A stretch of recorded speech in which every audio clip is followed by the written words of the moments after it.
नमस्कार, मैं डॉक्टर अंजू अग्रवाल पुनः आपके समक्ष उपस्थित हूँ। हम सुमित्रा नंदन पंत कृत प्रथम रश्मि कविता की व्याख्याएं कर रहे हैं। उसी कड़ी को आगे बढ़ाते हैं।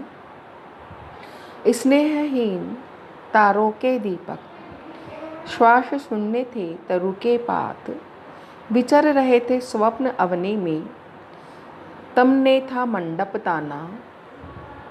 कूक उठी सहसा तरुवासिनी, गा तू स्वागत का गाना। किसने तुझको अंतर्यामिनी, बतलाया उसका आना। जैसा कि हम पिछले व्याख्यान में बात कर रहे थे कि सुमित्रा नंदन पंत को बड़ी जिज्ञासा हो रही है कि बाल विहंगिनी को, उस छोटी सी चिड़िया को प्रथम रश्मि का आना कैसे पता चला कि इस पृथ्वी पर सूर्य की पहली किरण उदित हो गई है। तो वही जिज्ञासा चल रही है कि जिस समय रात्रि का मनोरम वातावरण है, सारी पृथ्वी मानो सो रही है, स्वयं वह भी सोई हुई थी और सपने देख रही थी, पंखों में छुपी हुई सुखपूर्वक सो रही थी। तो ऐसे सोते सोते ही अचानक उसने कैसे ये आभास किया, उसे कैसे अनुभव हुआ कि सूर्य की पहली किरण इस पृथ्वी पर आ गई है।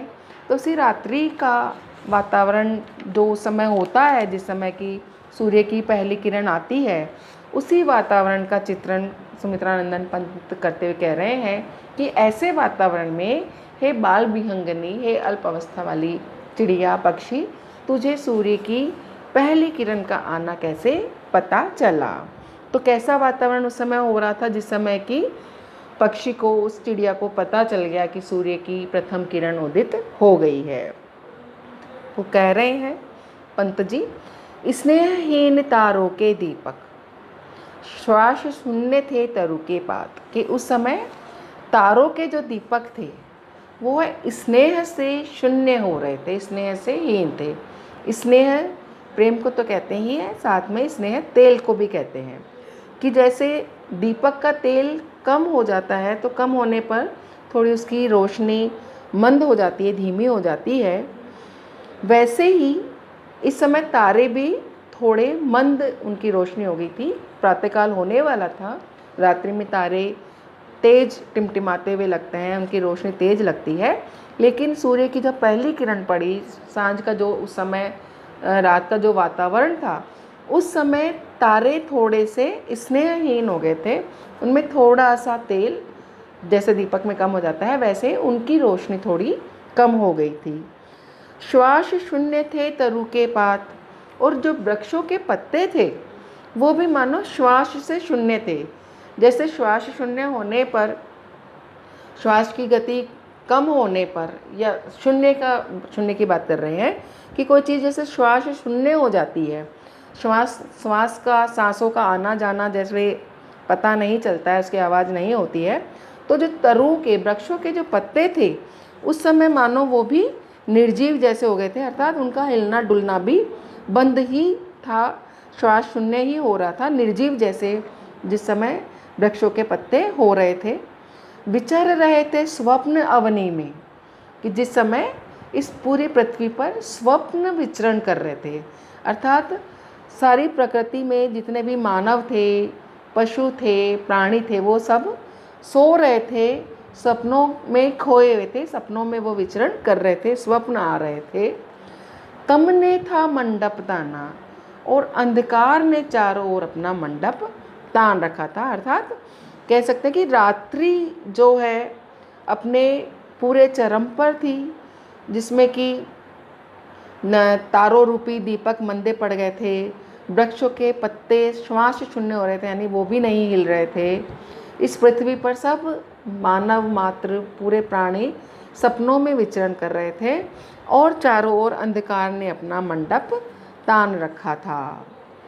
कूक उठी सहसा तरुवासिनी, गा तू स्वागत का गाना, कि ऐसे में जब ऐसा वातावरण था रात्रि का कि चारों नीरवता थी, निस्तब्धता थी, अंधकार व्याप्त था, सब मधुर स्वप्नों में खोए हुए थे, ऐसे समय पर हे तरुवासिनी, हे वृक्ष पर निवास करने वाली पक्षिणी चिड़िया, तू एक अचानक ही कूक उठी। तो गा तू स्वागत का गाना कि कैसे तू उस प्रथम रश्मि का स्वागत करने के लिए तू एकदम से गा उठी, कि तू एकदम से कूक करके सूर्य की पहली रश्मि का स्वागत करने के लिए कूक उठी। तूने इसका गाना गाते हुए पहली रश्मि का स्वागत किया। किसने तुझको अंतर्यामिनी बतलाया उसका आना, कि हे अंतर्यामिनी, अंदर की बात जानने वाली, हे छोटी सी चिड़िया बाल विहंगनी, तुझे उस प्रथम रश्मि का उदित होना किसने बतलाया, कि वो प्रथम रश्मि सूर्य की पहली किरण इस पृथ्वी पर पड़ गई है, पृथ्वी पर आ गई है।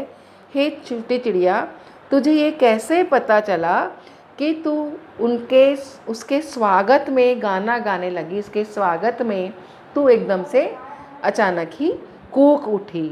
तो ये मधुर गान गाते हुए स्वागत करना, हे अंतर्यामिनी, हे छोटी सी चिड़िया, तुझे उस प्रथम रश्मि का उदित होना कैसे पता चला?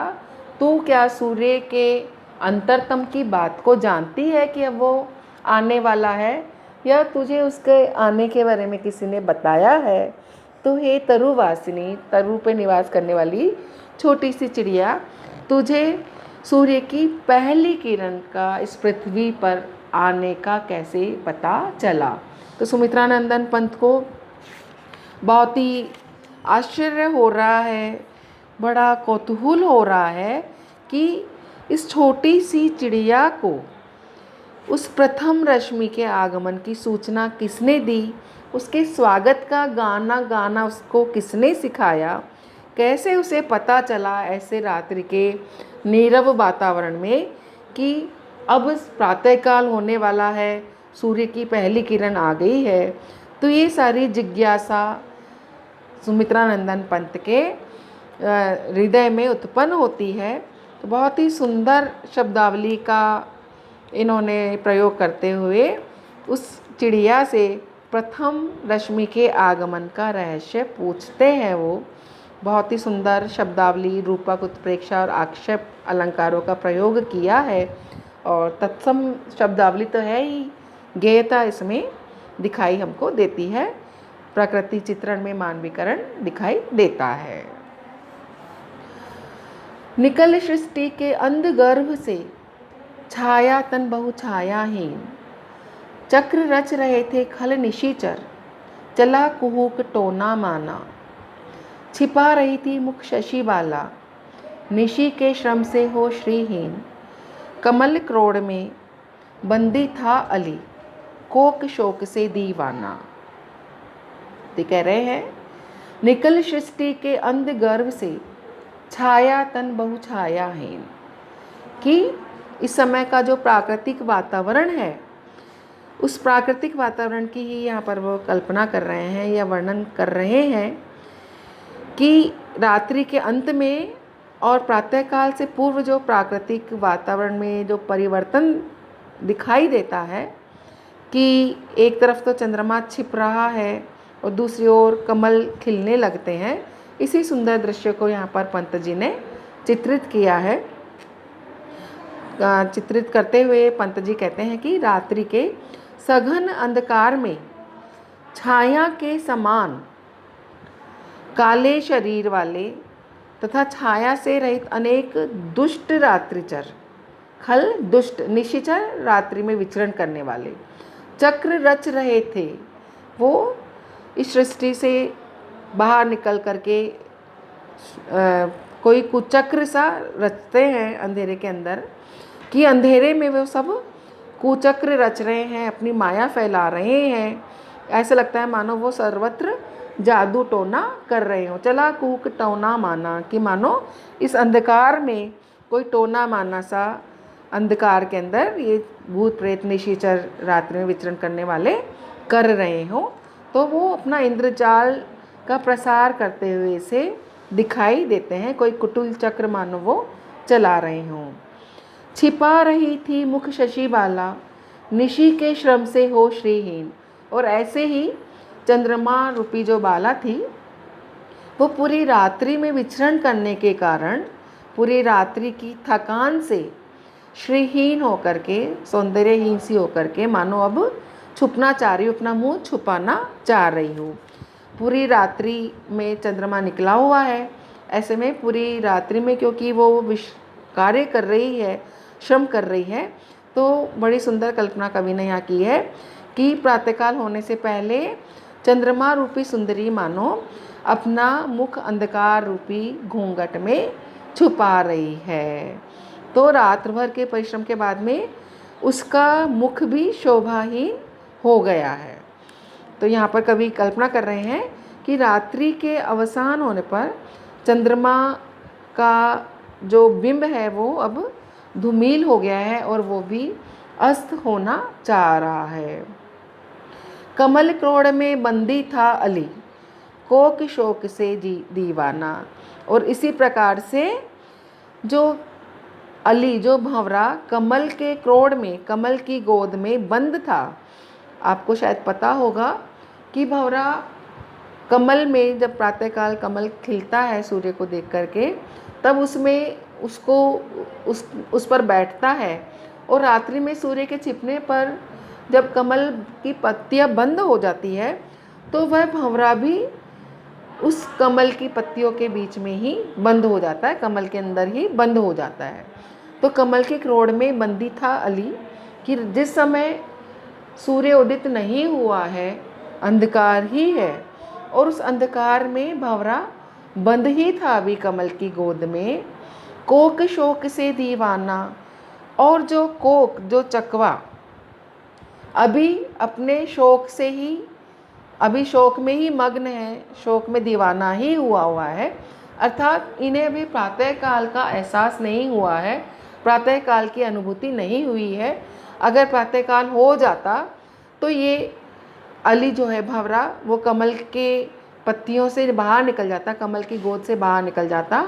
और जो कोक, जो चकवा शोक में, शोक से दीवाना हो रहा था, वह भी शोक से निकल कर के अपने प्रिय को प्राप्त कर लेता। लेकिन ऐसा नहीं हुआ, अभी तक रात्रि का ही वातावरण है।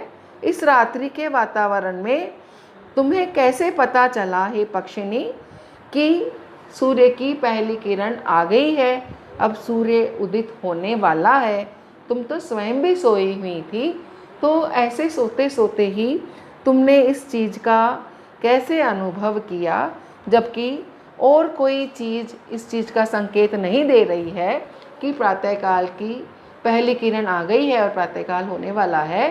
हे पक्षी, हे अल्पायु की छोटी सी पक्षिनी का चिड़िया, तुझे इस चीज़ का कैसे आभास हुआ, कैसे अनुभव हुआ कि अब प्रातःकाल होने वाला है, सूर्य की पहली किरण इस पृथ्वी पर पड़ गई है।